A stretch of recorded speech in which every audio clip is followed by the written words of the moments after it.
Good day and salam sejahtera to Prof, Doctor, and all my fellow audience. I'm grateful to be here to share with you our study titled Efficacy of Diabetes-Specific Meal Replacement on Obese and Overweight Type 2 Diabetes Mellitus Patients, an interim analysis for a randomized control trial. 1.9 billion. This is the number of adults worldwide currently that are either overweight or obese. Behind this huge number, there lies a silent killer called type 2 diabetes mellitus.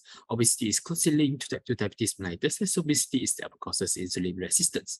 Hence, as part of lifestyle intervention to manage diabetes, meal replacement, which are prepackaged food or drinks products, are often used in weight and diabetes management programs. There are various formulations in the market currently, but there are still some limitations such as lack of nutrients and potential side effects. Hence, in this study, we aim to evaluate efficacy and sustainability of a diabetes-specific meal replacement on weight reduction and glycemic control compared to routine dietary consultation.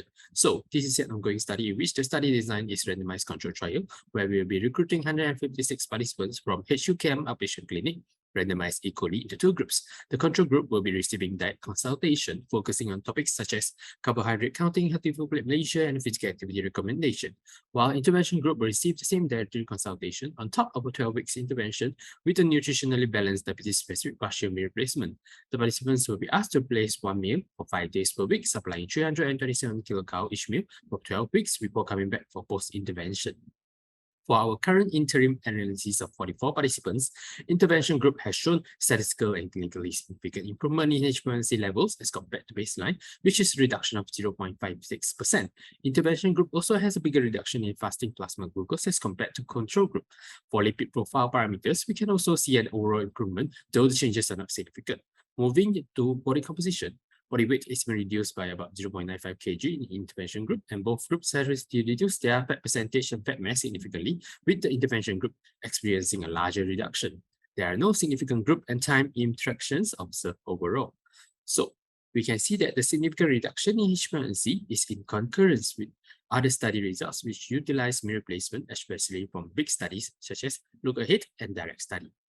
The low glycemic index nature of the formula of only 26.84 and extracts in the formulation such as cinnamon has contributed to the improved fasting plasma glucose and HbA1c levels. The significant reduction in body fat mass might also be the reason that leads to better glycemic control through improved insulin resistant and adiponectin levels. It can also contribute to the overall improvement of lipid profile. So we can conclude that 12 weeks of partial meal replacement intervention significantly reduce HbA1c level of the subject. We will improvise our study by giving a closer monitoring on diet record to analyze carbohydrate consumption between groups. Also, we will continue on the sustainability assessment and underlying hormone analysis. And that's all from me. Thank you.